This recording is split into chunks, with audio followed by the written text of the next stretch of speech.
under the new law, you're going to have to prove that you are a United States citizen in order to, and the wording is transact business on a document, but the transact business is the tough part. With one of the things is a governmental entity. Now we are a subdivision of the state.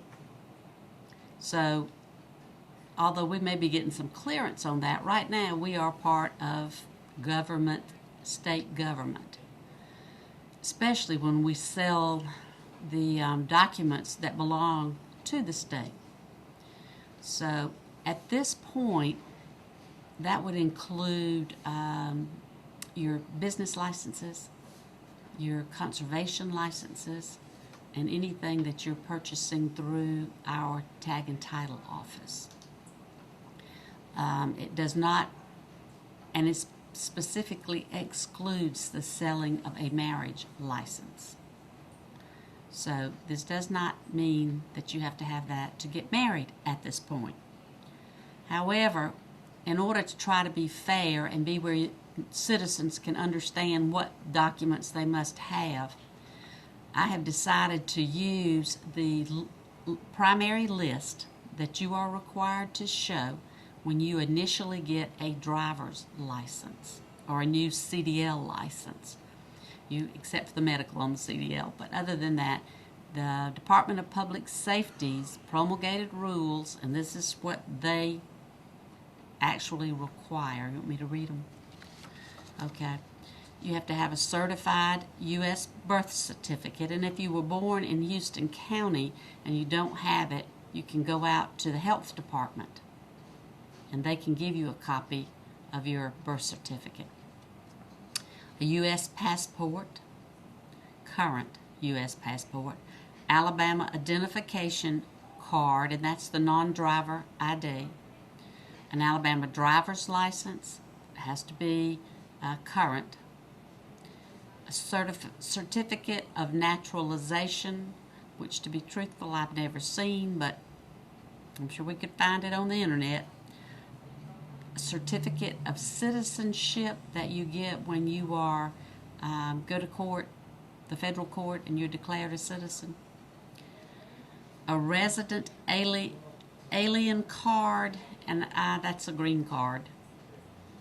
A valid foreign passport with valid U.S. immigration document.